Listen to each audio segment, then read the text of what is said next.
أيها الحضور الكرام، حياكم الله في مؤتمر الفن الإسلامي في نسخته الثانية في مديح الفنان الحرفي، نظرة تقييمية جديدة على الممارسة المعاصرة لفنون الحرف الإسلامية. والآن مع الجلسة الثالثة بعنوان التراث في خطر، جهود لحماية الماضي، تقدمها وتدير الحوار الدكتورة ضحى بنت يوسف عطية، أستاذة مساعدة في جامعة الملك عبدالعزيز. رحبوا معي بالدكتورة ضحى.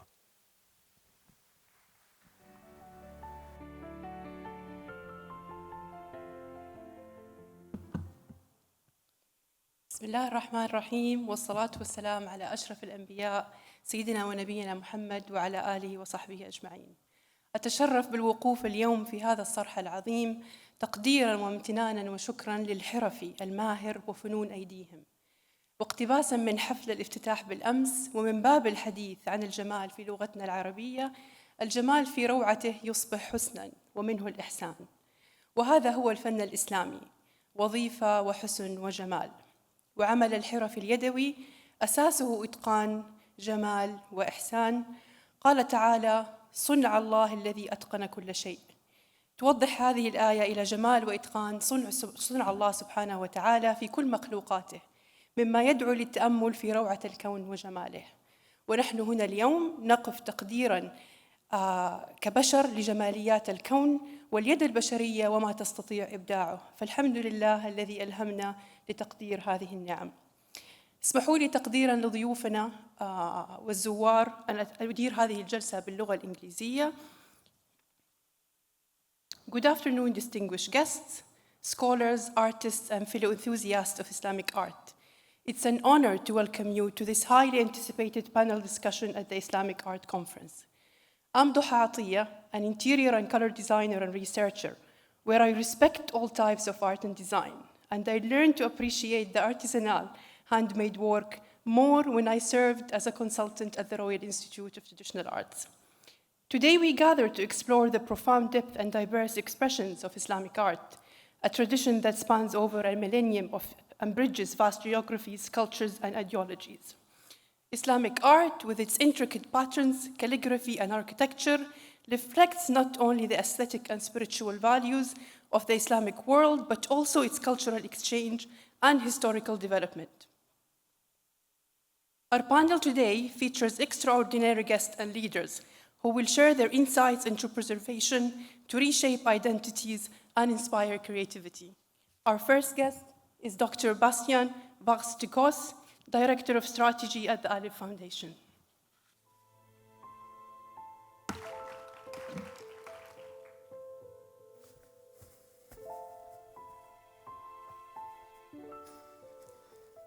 Thank you very much, Doctor. Assalamu alaikum, and good morning, good afternoon, everyone. I will be presenting today the work of the Aleph Foundation, more specifically the work of its operators. We were asked to talk about cultural heritage in a different way for us, because Aleph, as you'll see, is a foundation that supports cultural heritage conservation, both intangible and tangible, in various ways. If we wanted to switch the focus a little bit and look more specifically at the issue of craftsmanship, of artisans, then it means that we are sort of going back and forth, right? The realm of tangible and intangible. More specifically, again, what Aleph does is supporting financially, but also scientifically, the development and implementation of projects in conflict, post-conflict, post-disaster areas, which is here again quite a particular aspect, right, of the practice of heritage conservation. So today what I want to do is introduce the Aleph Foundation, the work that we do, how specifically we do it. I also want to look more closely at the intersection of crisis and intangible cultural heritage. What is the impact of crisis on intangible heritage, and how do you address it? How do you protect it? I will then look at two specific case studies that will allow us to more specifically address the role of know-how, why we protect it and how we protect it. So I'll start with a presentation about the foundation itself. We're particularly happy to be here because Saudi Arabia is a member of the alliance that constitutes ALIF. It is a multilateral instrument. It was created in 2017 as an international organization, Geneva-based, with the sole goal of acting as a financing mechanism to protect cultural heritage in conflict and post-conflict areas. There was an understanding at some point that supporting those projects and their implementation in those specific environments was quite difficult and did not necessarily benefit from a dedicated instrument. So that's why ALIF was funded. It is now supported by 25 different donors, including member states, which includes specifically France, Saudi Arabia, and the UAE, as well as private donors. It works as a neutral instrument. That's why it is important for us to be based in Geneva, so that we can work pretty much everywhere where it is needed. We see ALIF as a bridge between different regions of the world. At this stage, we've funded projects across the 5 continents. At its simplest level, ALIF is a grant-making organization. It is, however, much more than that. Across the 6-7 years, we've developed an ability to identify the needs, go to the ground, identify the operators, but also support the development of new ecosystems of operators in areas where it wasn't sufficiently present. So we sometimes sort of travel on the spectrum between grant making to an almost operator. That's how hands-on we are, because one of the founding philosophy of ALIF is action, action, action, which is basically means that we are result-oriented, we are impact-oriented. And we fund through different mechanisms. The first one is a call for project, then we have an emergency response mechanism, and then we have action plans. The way that we fund things matter because we need to be adaptive to the different environments where we're trying to support projects. And sometimes we need to be able to make funding available in a matter of hours. Recently, we've broadened the scope of our work. We were exclusively dedicated to conflict and post-conflict. We're now also looking at the impact of climate change on cultural heritage. And we'd like to say that we have a startup mindset, which is a dedication to the result, which means being solution-oriented. Ultimately, and I think it's been the motto of the world of cultural heritage for the past 70 years, right? There's an understanding that supporting cultural heritage, protecting it, enabling its expression, its performance, allows for the creation of more sustainable and peaceful societies. We believe in that. For this reason, and this is particularly important when we'll address the question of know-how and why we need to protect it, that's why we work before, during, and after, right, crisis. We work in challenging environments. We want to protect ahead of the crisis, during it, and after it as much as possible across the field of cultural heritage. Now, we say across it. We've been more specifically largely focusing on built heritage, and we've slowly expanded to include intangible heritage, mostly because that was progressively integrated into the remit of the foundation, but also because as we approached the question of climate change impact, we also had to look at the role of traditional knowledge in the creation of strategies of resilience. In the past 7 years, we've funded nearly 500 projects in 37 countries on 5 continents. This is going to change. I would just close the call for projects. But we've also launched 8 action plans. Those action plans are mechanisms of funding that allow us to make an envelope available for an area following a disaster. So for instance, the blast of Beirut in 2020, the Ukraine war in 2022, the earthquake in Morocco in 2023, and more recently, Gaza.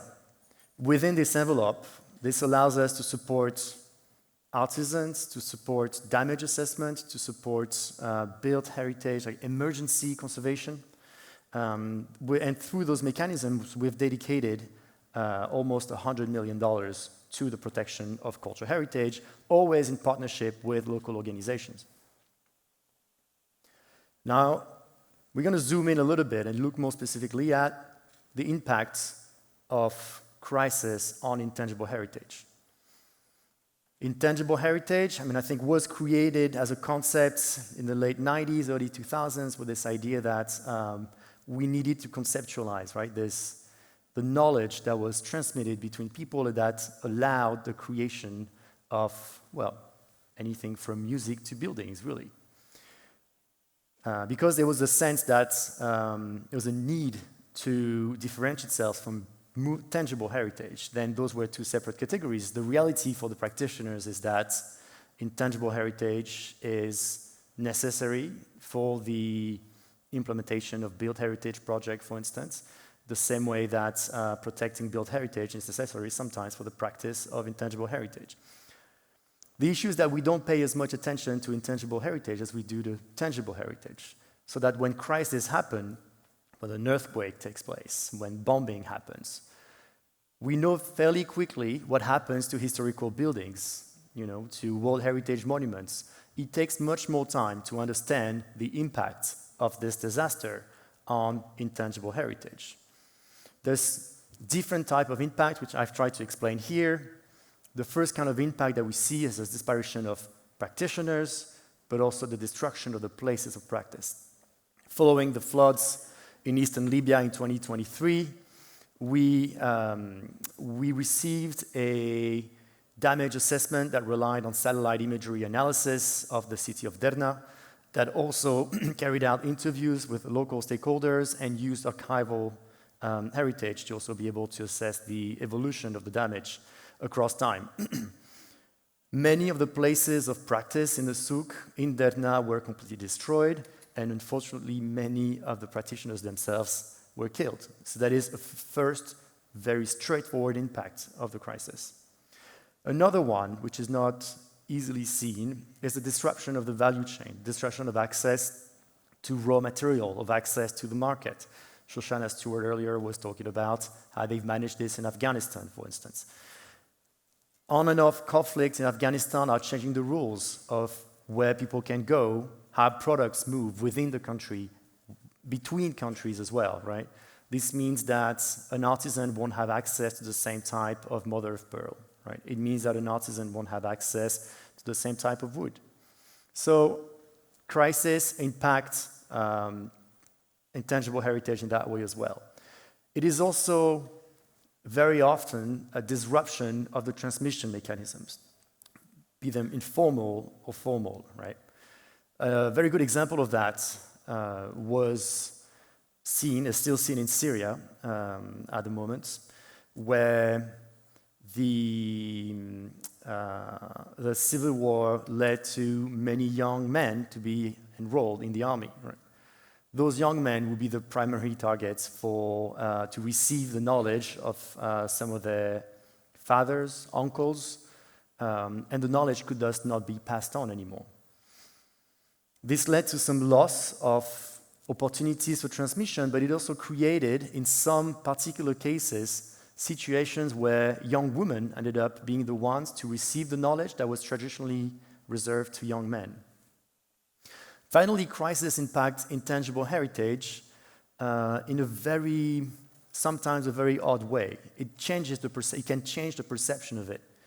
Now, the voodoo rituals in Haiti following the 2010 earthquake is a very interesting example. Following that earthquake, which was disastrous for the population and the economy of the country, many people started blaming voodoo rituals for it, which used to be extremely anchored in society. And people started blaming the priestess, started blaming the main representatives of that practice. So for a long time, and it's starting to change back now, but the perception of that practice also evolved. So now if we want to look a bit more specifically at intangible heritage, know-how, and craftsmanship, I want to look at two case studies of projects that were funded by the Aleph Foundation. The first one is the restoration of the Almakasset Association Villa in Beirut, which was partially destroyed by the blasts in August 2020. It's led by an organization called IACD, which is not at first dedicated to cultural heritage protection, but is really well anchored in the landscape in Beirut. Now, the idea here was to actually use the restoration of the rehabilitation even of a traditional Beiruti house to achieve several things. The first one was to ensure the continuity in the transmission of know-how, those métiers, right, which can be as diverse as traditional carpentry or gypsum carving, but also, and associate them also with more simple tasks like sanitary or electricity work. This stemmed out of a realization, which was that following the blast, there was a lack of workforce and know-how, right, to be able to restore in traditional ways in that area. This is used to revive an interest in craft-related activities. I think, and this was mentioned yesterday and today as well, we sometimes saw that in younger generations, there tend to be preference for careers as engineers and doctors. I think yesterday it was a plane pilot that was mentioned. Giving back the value, right, also means that there needs to be an active work, to re-empowering those activities. This obviously contributed directly to the conservation of the practices and the structure itself. And it was also a way to use the transmission of knowledge, transmission of know-how, and the work itself as an opportunity for socioeconomic development, but also intercultural dialogue, as this project brought together many different types of youth from the Beiruti communities. The results of the project was a 65 trained apprentices, 9 major trades practiced, and over 140 community members were reached with very different practices ranging from tainted windows to gypsum carving and painting, tile work as well. Those famous cemento tile, on the right, woodwork. The second example I want to look at is now based in Afghanistan and was carried out by an organization it is Turquoise Mountain. Now, the goal here was to identify specific practices and to carry out a documentation, right? That was the first step. After that, those practices, some of them actually were integrated into the, let's call that the TM machine, which then helped with market connection. But the very first step to understand the state, the health of given practices was to carry out the documentation. So this particular project aimed at documenting 3 traditional practices in 3 different areas. Documenting a practice means talking to the practitioners, talking to all the representatives of the ecosystem. Where do you get the raw material from? How do you bring it to your workshop? Who do you sell to? Who do you teach? Who do you train? Which could be different things. Is really to understand all the different ins and outs of how a craft is practiced, so that when a variable changes, let's say the area where you usually get your wood from is now not accessible anymore. When a variable changes, if you manage to map properly how all the different elements of how a craft is practiced and transmitted, then you're better prepared to address any threats. In Afghanistan, this was done on 3 different practices. The first one was different type of textile-related practices in the Bamiyan areas, which is particularly interesting because there are many workshops there. They practice very different type of textile-related crafts. Here is the production of kilim. It's all house-based, family-based, but some women actually have managed to pitch some money together to sometimes rent a space and create some form of cooperative and expand their production. In Bamiyan as well, so there's the carpet, there's kilim, and there's a felt type of production which is called namad. The second practice that was documented was the production of tambor, which is a string instrument, which is carved out of a single piece of wood.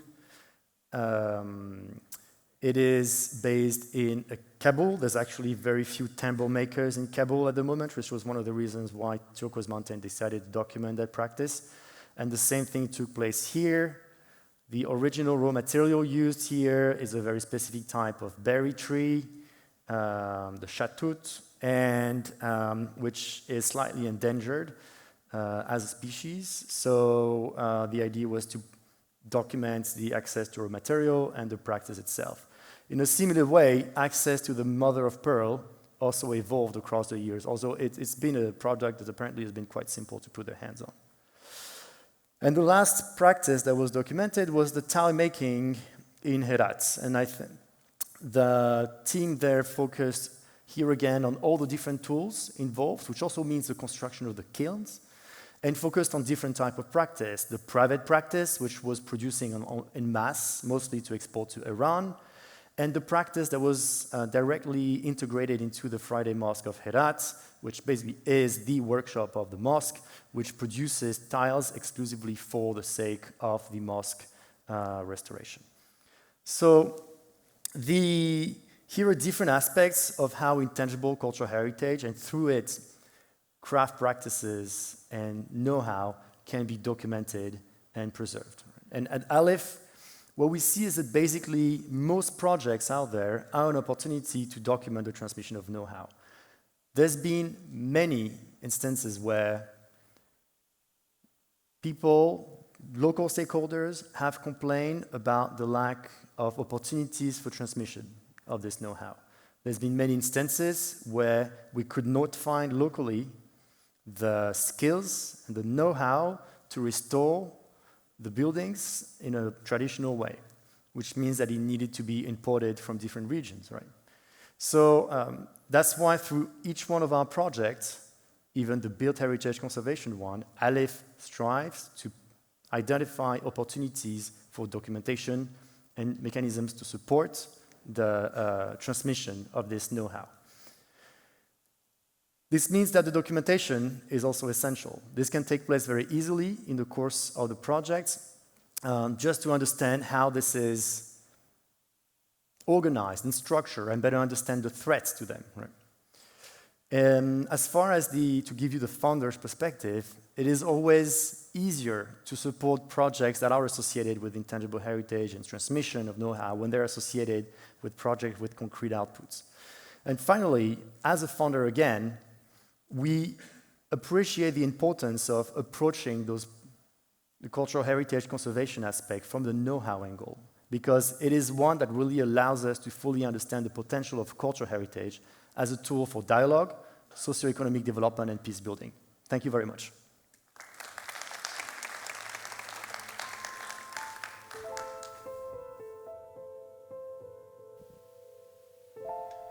شكرا دكتور سباستيان. ننتقل الآن إلى المحاضرة التالية مع الأستاذ سيف الرشيدي، مدير مؤسسة بركات الخيرية، بعنوان دور الحرف اليدوية في الحفاظ على التراث، نظرة على جهود مؤسسة بركات الخيرية. رحبوا معي بالأستاذ سيف.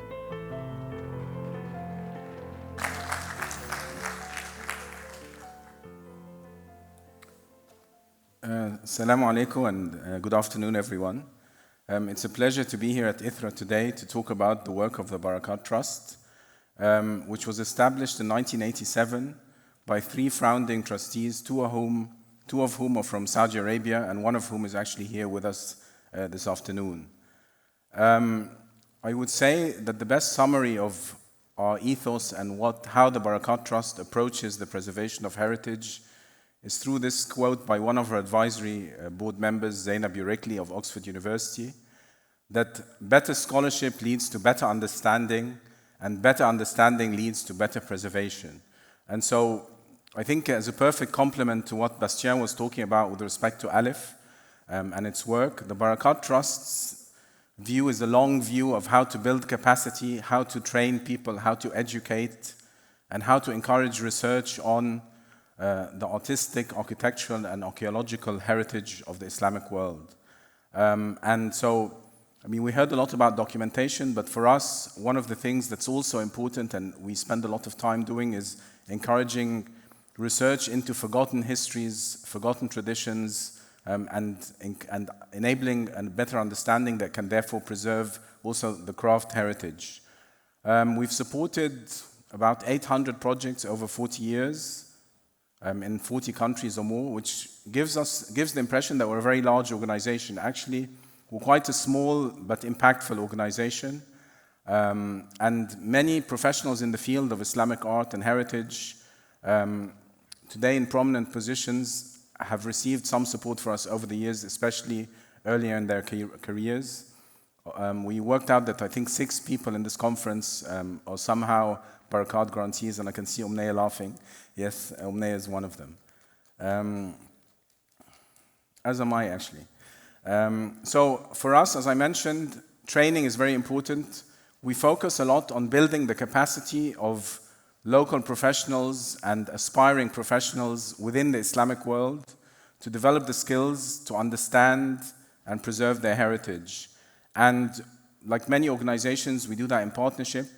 A lot of our work involves grant giving, and we have a very dedicated group of volunteers, the academic advisory committee chaired by a professor at Oxford University, who review very rigorously all of the applications we get every year and go through the very difficult process of making decisions about what to support. Because like all charities, and we're a UK charity, we get many more good applications than we can afford to fund.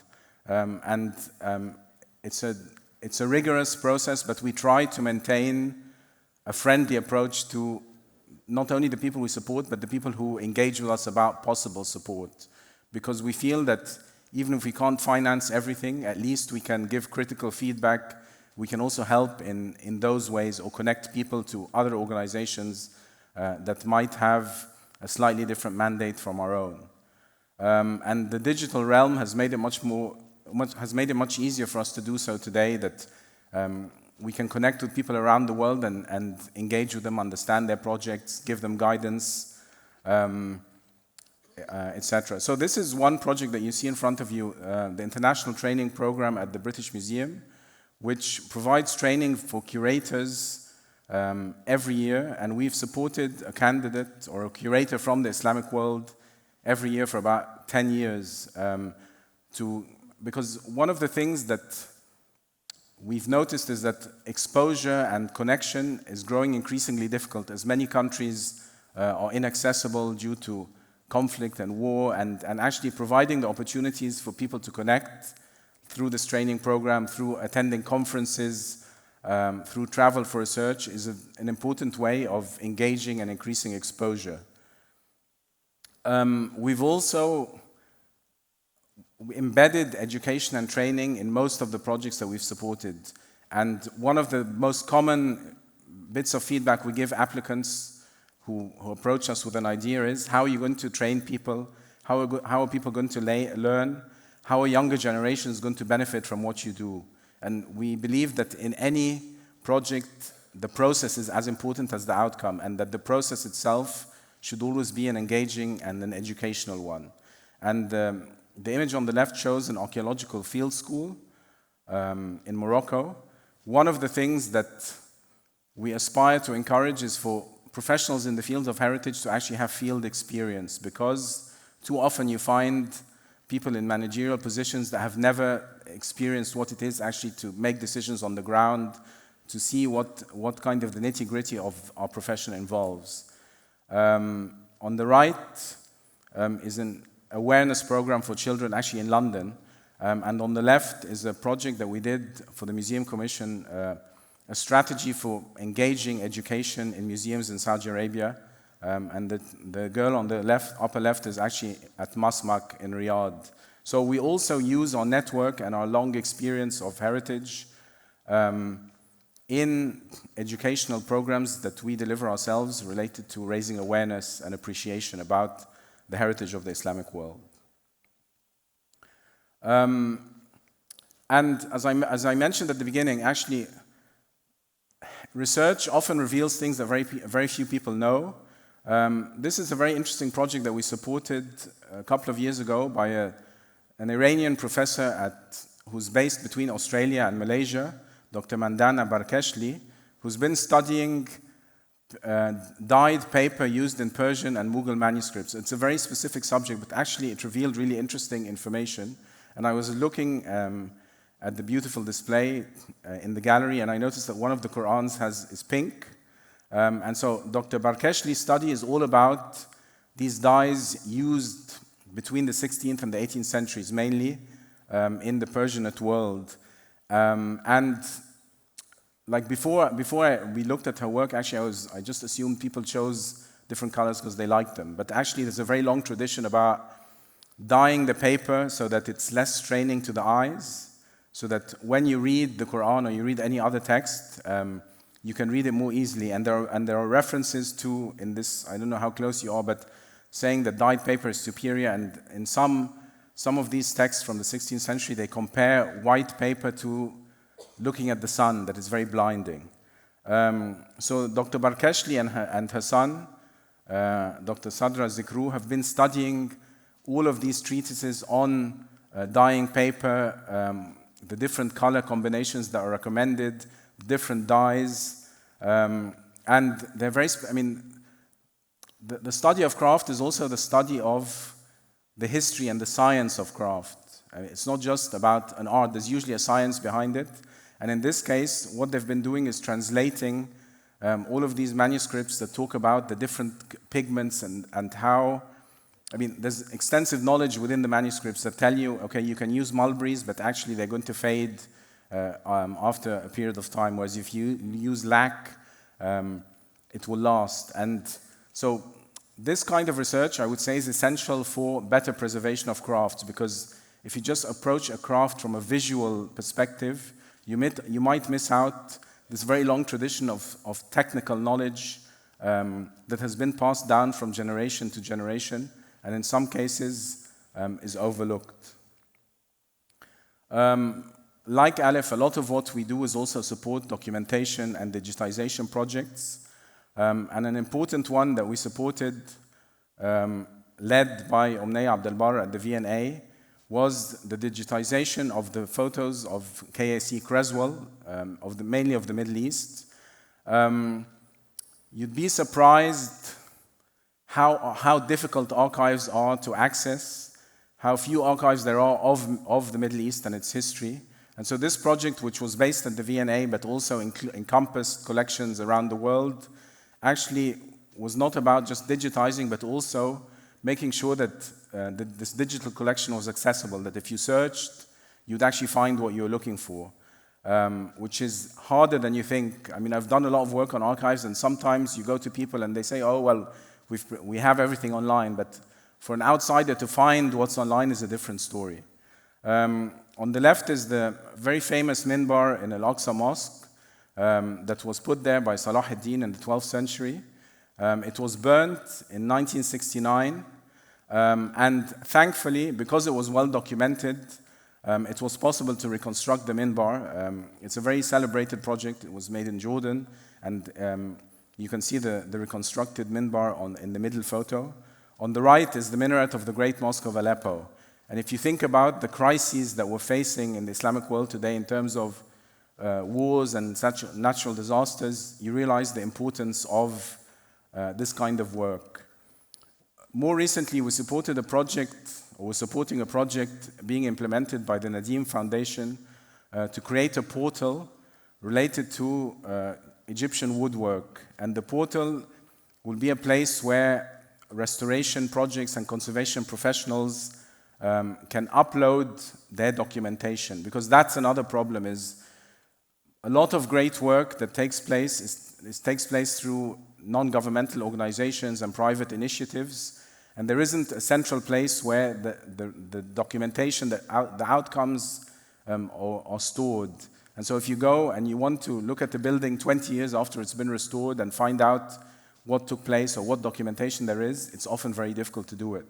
So portals and this whole idea of how do you create platforms that people can contribute and share information is very important.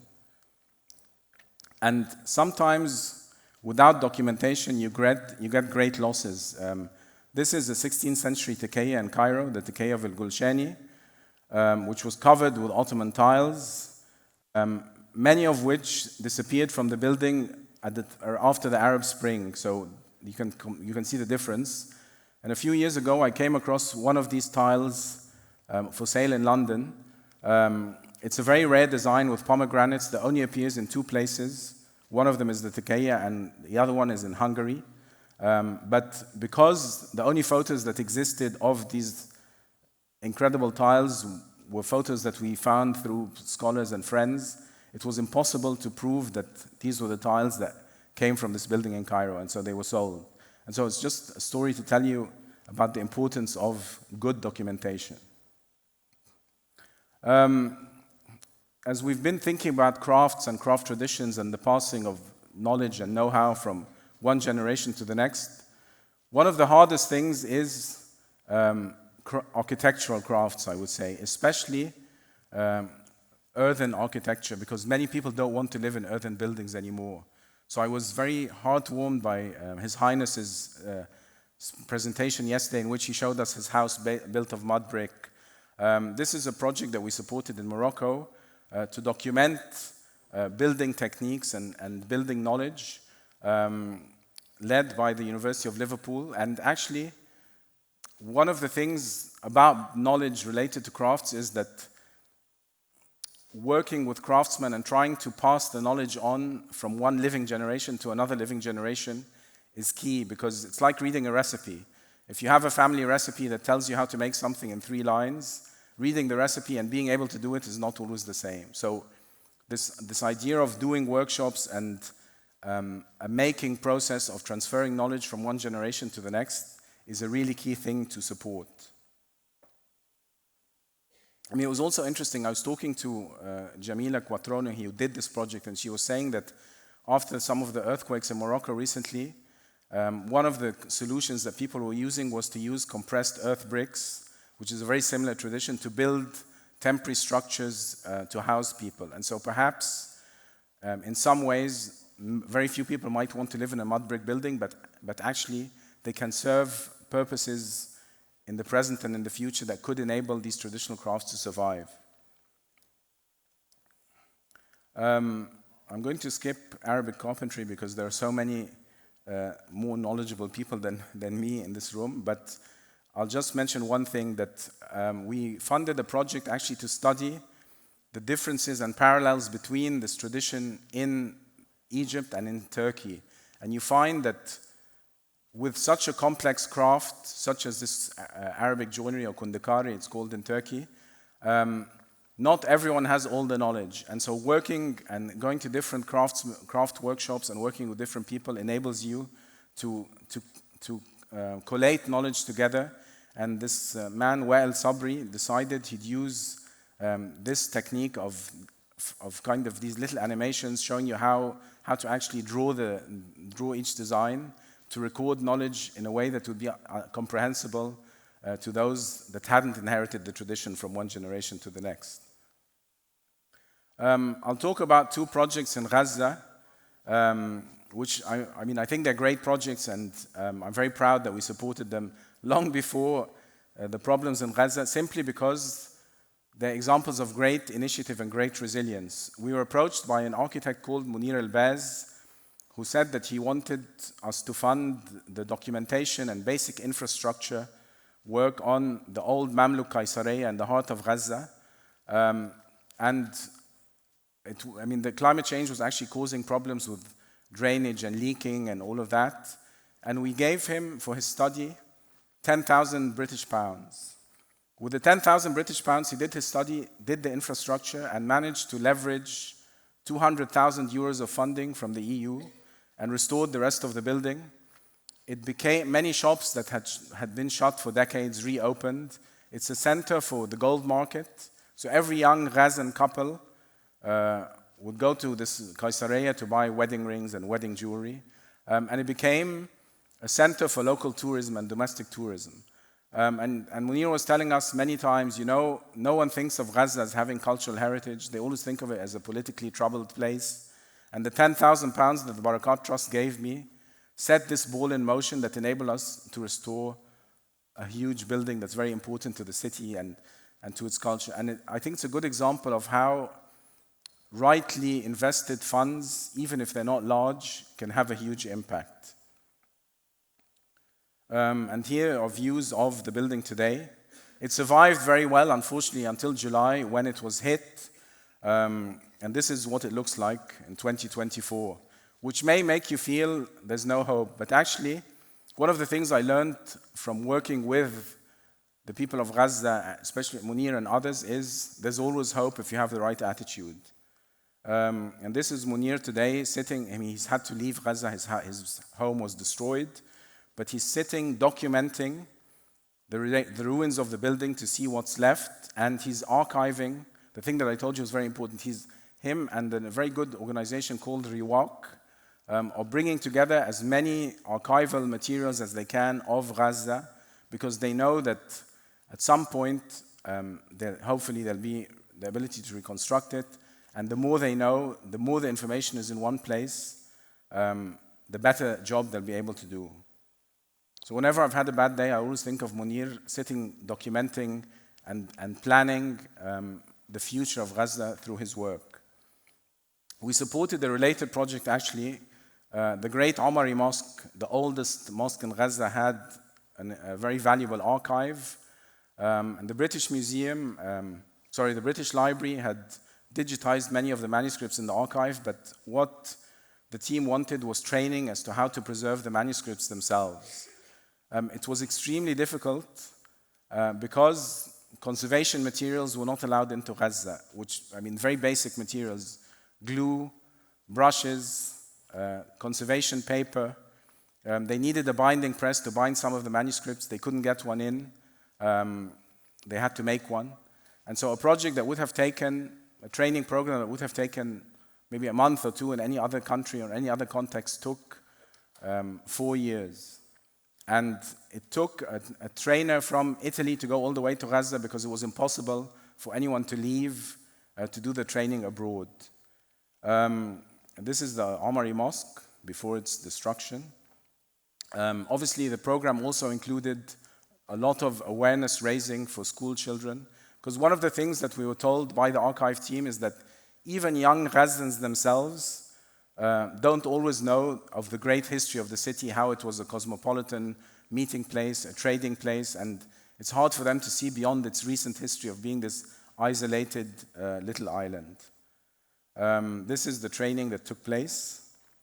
And this on the left is the Omari Mosque today. On the right is the archive, which the building collapsed. Luckily, the manuscripts were put in metal cases, and the archival team is hopeful that actually they could be saved at some point in the future because the building wasn't burned. So there is some hope.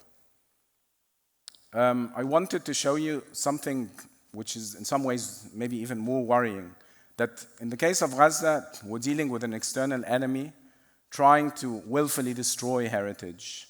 But in too many places in the Islamic world and elsewhere, there's also destruction from within. In this case, this is a 19th century mausoleum that was recently destroyed in Cairo as part of urban infrastructure improvements. And that's one of the challenges that we continue to face. Obviously, the best scenario would be able to stop this kind of destruction. In some cases, we have to take what is known in Arabic as adaf al-iman, which is to document what is going to be lost as a sort of worst case or weak intervention, but it's better than nothing. And so we supported a team that was documenting or chose 50 of the most architecturally valuable buildings and is documenting them as they can before they get destroyed.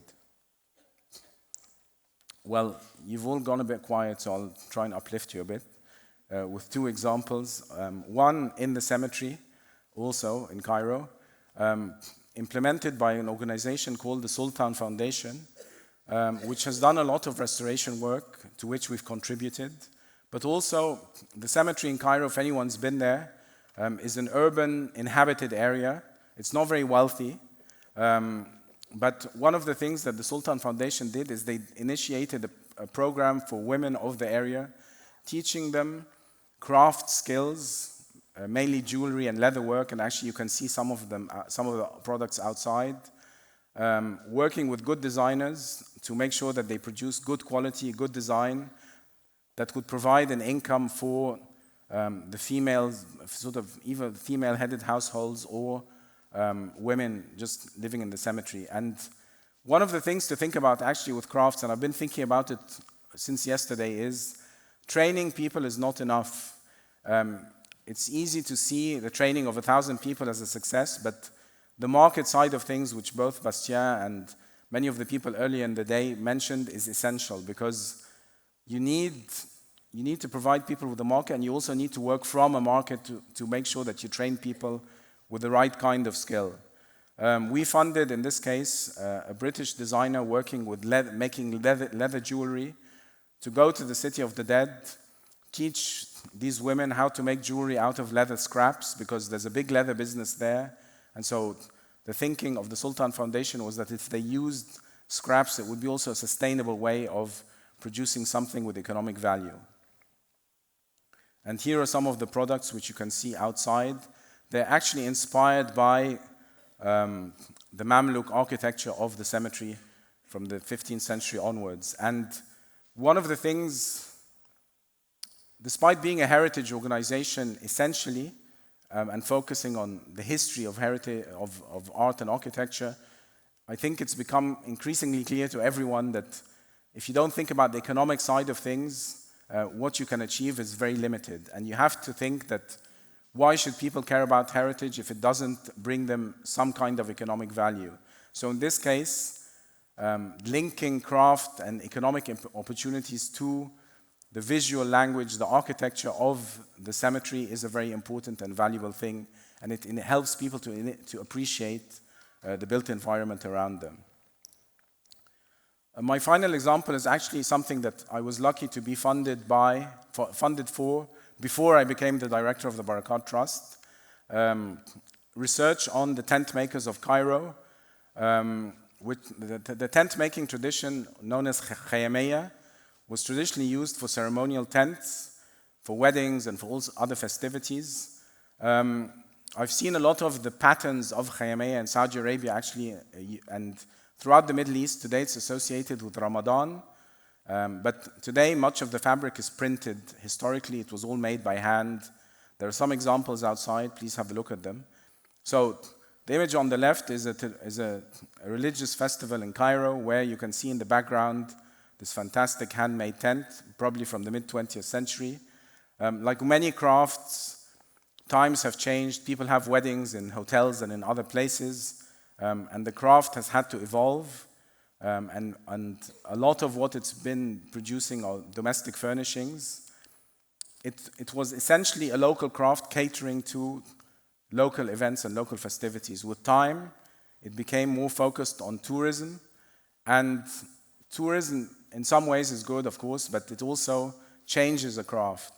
And what I found through my study is that the craft was changing to appeal mainly to Western tourists. There was also a lot of very good exhibitions abroad that people were traveling to, but Western consumers of this craft were not so much interested in traditional patterns, in calligraphy, in poetry, because they didn't understand them.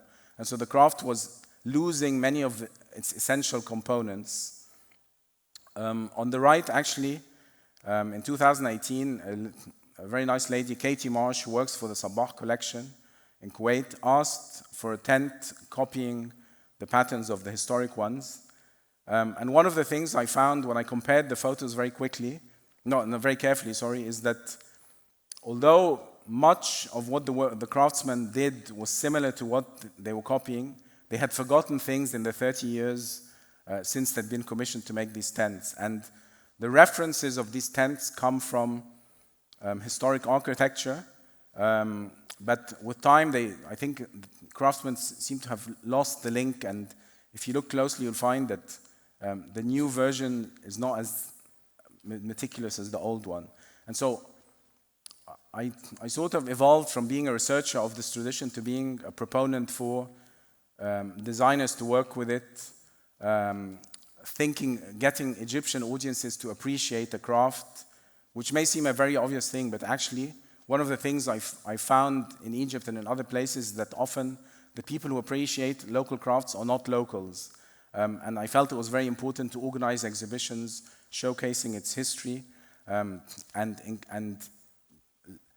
revering its history, but also introducing elements of new and contemporary design. One of the things actually I mentioned is calligraphy, which was very much part of this tradition. And like any craft, it had its own language. So if you look at the word in orange, al-muntakim, like in carpentry, there's the whole tongue and groove, عاشق ومعشوق. In the Khayamiyya, there's a tradition of which piece of fabric goes on top of which one, and it's called راكب ومركوب. And so very few craftsmen knew that they could still remember these sort of very technical aspects of how to produce beautiful calligraphy. And so I've been working with a craft center called Merkez to work with them to commission pieces that we design to appeal to Egyptian audiences that make use of calligraphy, of poetry, of sayings, and to try to, successfully, I'm happy to add, to make the Egyptians feel, well, these crafts are also relevant to us and we can celebrate them. And these are the references I told you about. This is a 15th century building with very similar patterns to the traditional tents of Egypt. Outside, you'll also see the work of a very dynamic Egyptian designer, Rasha Gamal. Her brand is called Rasha Pasha, which captures, I think, her very dynamic personality. And she has taken this tradition and is using it for fashion. She came to this conclusion after trying different things and found that actually people might only have one bed cover, but they're very happy to have 20 abayas or 50 dresses. And so she also, I think the key with craft, and I think her work captures it very well, is it isn't about making cheap things that are substitutes for machine production. On the contrary, it's about celebrating the quality, the excellence, the mastery of this handwork. And she works with a family called the Abdulwahid family, who are very interesting because they're craftsmen, but they're also, Muhammad, the young man who does most of her work, is also a financial auditor in the National Bank of Egypt. So craft and white-collar jobs aren't necessarily in conflict, and I think this is a great example of how you can be both. And here are examples of her work. She also has a TV show, which is very helpful. And I think one of the good things about crafts in the Middle East, as we've seen over the past day and a half, is that actually this is an age when people are taking an interest in their heritage, in their identity. Social media helps us. Telling good stories helps. And so there are many challenges, but I think there's also a lot to be excited about. These are just some examples in the last 30 seconds that I have. And sometimes just by changing the color, you can refer to historic buildings like this 14th century mosque, produce a very contemporary looking thing which is actually following in a very long tradition. This is based on these children's books that we had when we were children, where there would be a letter and it's like A for apple, or in this case, Kaf for kut, and Te for timsah, etc. And finally, I met this man, a man who has a dye shop in historic Cairo 20 years ago, and he told me something that I've never forgotten, that the key thing that craft requires is fellowship, muzamla, which could also be camaraderie or community. And so I'm very grateful to Ithra for providing us this fellowship in this conference and for bringing us together, because I'm sure it will lead to many valuable learnings and many valuable interactions. Thank you.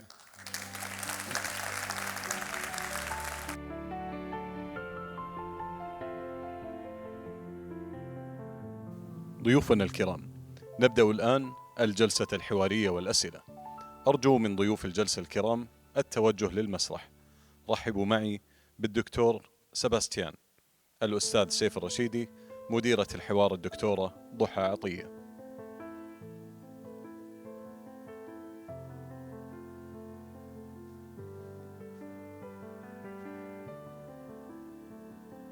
I am.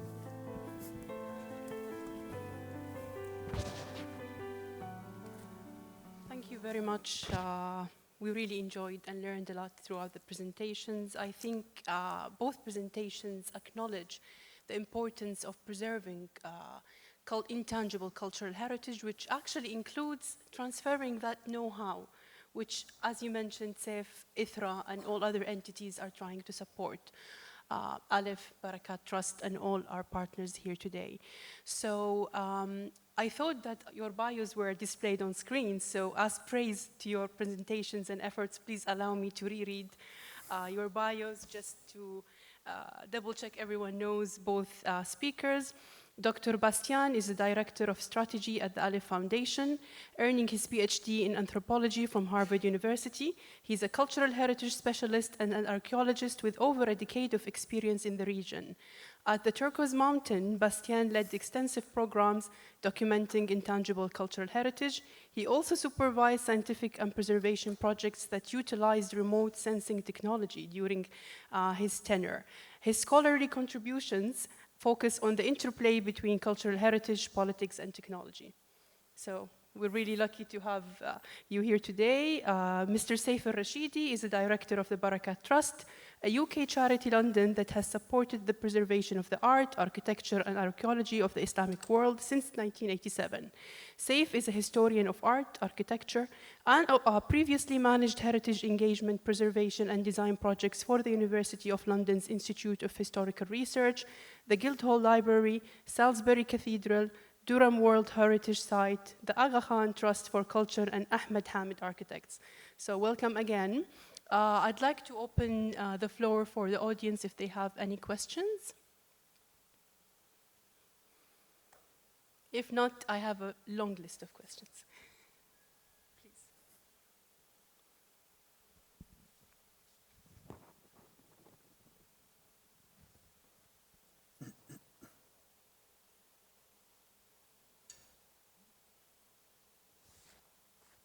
Hello, and thank you. As an archaeologist, I'm always interested in preservation and heritage as a whole. Seeing a foundation as Alif working with, and also as Barakat, working with the knowledge of getting people out in the field before they get back to work with other people to try to sort of push the knowledge. How do you see this moving forward? Because during the last 10 years, we have seen a slightly higher degree of interest and focus on the intangible heritage of crafts and moving forward. So how do you think as foundations, and that goes for both of you, moving forward will change their role maybe or moving forward will be able to support in a more tangible way these crafts in this very, very changing environment that we're working with the next 10 years? Thank you. Do you want to start? I'll start, thank you. Thank you very much for the question, and I think it's particularly relevant now as sort of formulating our strategy long-term at Aleph. So we are looking at where we're going. First, we expect to be integrating much more intangible heritage, much more, right, in our portfolio, mostly because we've expanded the scope, as I mentioned, so that to properly address the impact of climate change on cultural heritage, well, we're doing two things. It's on one hand addressing the impact of on climate change on cultural heritage. On the other, it's understanding again how some of those traditional practices can help us provide more adapted, like more sustainable and more local solutions to those impacts. So I think as we're going towards faster reaction time, as we're going toward more sustainable solutions, as we're going towards also a more cost-efficient approach, there's one solution to all of this, which is often understand what's been done here for centuries, look at what needs to be adapted so that it can, take into account the evolution of the environment, and then implement.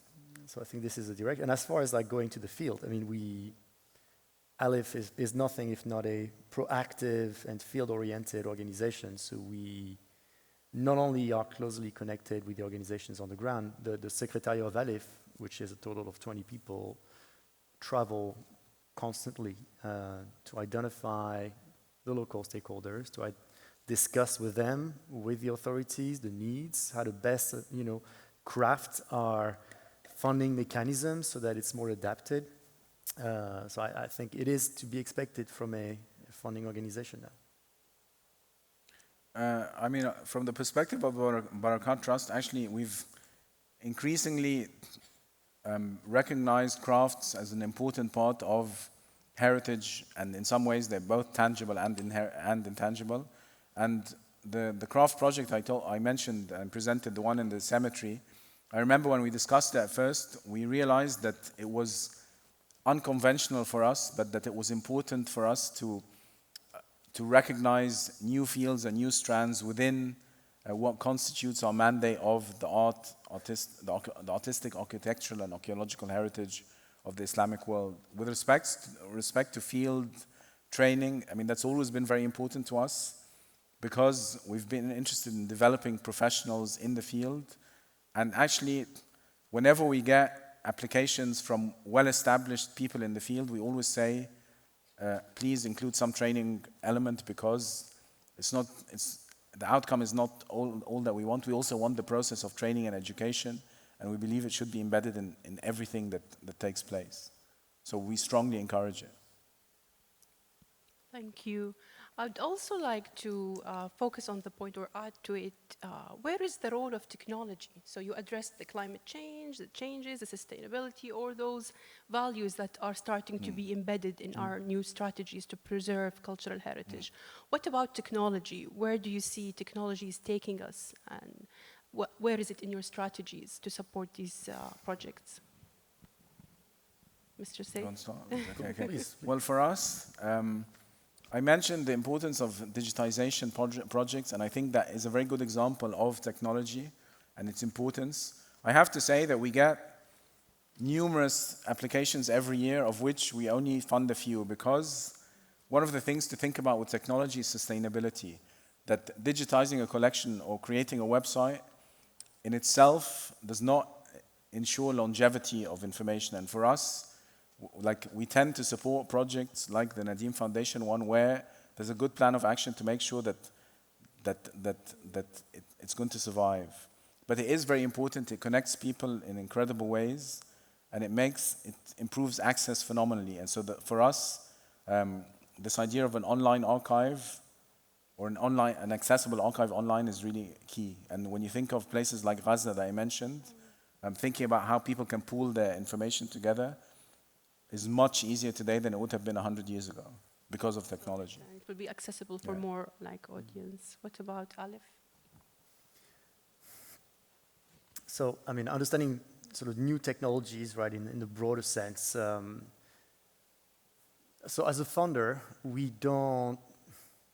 there's a certain amount of things that we need, and a certain amount of things that we cannot request, right? And I think, so when you talk about protecting intangible heritage, it is extremely difficult. Right? Documentation is one thing. So new technologies in documentation, it's fascinating. There's people who are using, 3D digitization to better capture the way that artisans are, the biomechanics of a movement, of the use of a hammer. So there's a lot of new technology in better capturing those movements, right? And making all this data available and accessible, etc. Now, when it comes to the use of technology for the practice itself, right? We talk about accessing markets. We talk about sometimes how producing for a different audience can modify the practice and lose to sort of the loss of specific knowledge. Same goes for, I think we just need to be very careful when we integrate new technologies in the mix. And it's very sensitive, isn't it? Especially if it's intangible. Yeah. Just the stories, everything behind the tangible it heritage. Is. I think as an intangible heritage, I'm thinking here about, so I worked for Turquoise Mountain in the past, hence why I talked about that project in Afghanistan, but working in Jordan with Syrian artisans, the challenge was how do you support the development of their practice, understanding that you cannot recreate fully the ecosystem in which they used to evolve, right, back in Syria. And the question is relevant for new technologies as well. I mean, do you bring in new type of tools? Do you bring in new type of equipment? This will change the practice. And you cannot freeze a practice. It's okay if it evolves, right? But it has to be, I think, it has to be part of a discussion to understand the consequences of it. And ultimately, it is the choice of the practitioner. Can I just add one little thing? Like I noticed, for example, with crafts, like the tent makers, which I work a lot on, the internet affects design tremendously. Yeah. Because I often ask, well, where did you get this design from? Oh, I found it on the net. So sometimes it's good because it enables people to look into the history of the heritage of their own craft. And sometimes someone in Egypt has made like an Uzbek Suzani, but using an Egyptian technique, and so it's quite interesting. It's not the internet anymore. Yeah. It's the AI tools now. If you see my students now, I'm really confused. How could I know these? The outcomes that I'm expecting from the student is actually generated by a tool, artificial intelligence, or just them learning the process. So it's. But the difference with the practice of a craft is the meaning, right? Yes. And there's no meaning behind an AI-produced pattern, right? And I think, again, as a funder, I think you need to pay attention to the fact that the projects you're funding is not just a mere reproduction of gestures and movements, but it contextualizes how something is created, what it means to use this tool rather than this other, the social interactions that take place within a workshop, etc. Right? So just paying attention to the whole ecosystem. Yes, and it's always that human factor that actually really matters. Another question? Yes, hello. Thank you for your presentations. They've been both eye-opening and at times gut-wrenching. I have a question that regards to your work process. Allow me to read it, please. So how do you get to war-stricken areas during times of crises, especially when considering that at times things as simple as the internet are considered a privilege? I mean, I'm not preserving anything but their lives is the least of their worries. How do you go about that? Sorry, it's a question for me. I think more for both of you. So just to summarize the question, you're asking how we access some of those areas, how we work there. Yeah. Is there another aspect of the question that I missed? It's mostly about that, yeah. Okay. Well, first, I mean, again, it's about the human connections. I think many people who work at Aleph have worked in different areas. I've worked in Central Asia, Middle East, and the Sahel. Other people have worked in, Eastern Europe and South America. So then you just bring those networks together. You cultivate the human relationships within those networks, and then that facilitates access to areas. Then what we do is ultimately we fund people who are there, right? But as I said, because we're more than a funder, we actually do get pretty hands-on when it comes to facilitating and creating access. And that is a diversity of different things from, relying on embassies of the different countries that are part of Aleph, all the way to negotiating step by step with the different local authorities who enable access to an area. It's just non-stop work, at the center of which is the local organizations we work with and the care for their security. And for us, actually, as I explained at the beginning, we're not an emergency response cultural heritage organization. I mean, obviously, we do prioritize areas that need our support most, but we're not the kind of organization that runs to the field the day after a crisis. I mean, our mechanism is different, and it's more about sort of long-term support for things. Thank you. Any other question? I'd like to highlight, if Bastian, you mentioned like how the role of the ecosystem, the support, and your partners in that play a big role in your projects and to support that. What partnerships and innovations have been crucial in your recent projects? I mean, we wouldn't be able to do anything without any partnerships. I mean, without operators to begin with. So in that respect, all of our partnerships have been crucial. We always work at very different levels. So at the level of the authorities, well, first international organization, local, national authorities, local authorities, civil society. So all of that has been time-consuming, but very meaningful.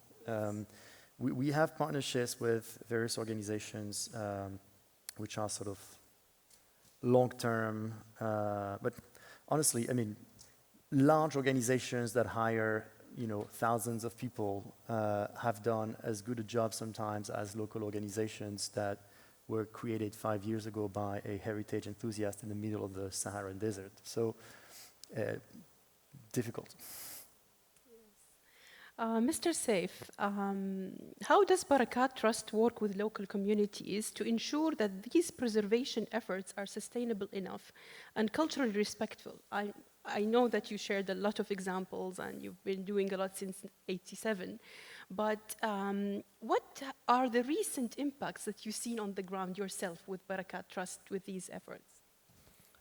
Actually, I would say that, as I told you, that our process is quite difficult and our committee is great in a challenging way, which I think is good because it means that for a project to get funded by us, it has to, I mean, like the aspect of community is essential.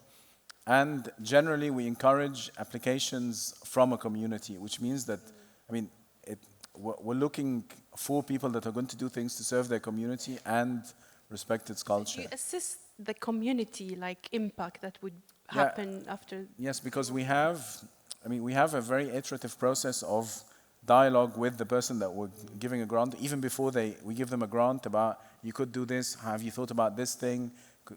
Sometimes it's about connecting people to others. And we love to support projects where the community value is at the heart of the project.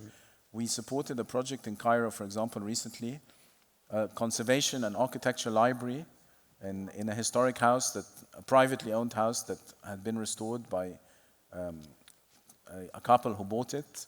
And this is a public library that they set up as a foundation to enable people to have access to books that would teach them about architectural heritage and conservation. And what made it very strong to us was that the project itself was all about community. When they have, for example, an event in that house, Beit Yakan, the people who cook are from the community. I think respecting the community is an essential part of our work. That's great, thank you. Any question? Can I add something quickly? I think it's this iterative process that you have with the local community sometimes, I think is extremely rewarding. I mean, we have it as well. And ahead of call for projects sometimes, we go to places and we have to advertise the fact that we are making money available on that specific theme.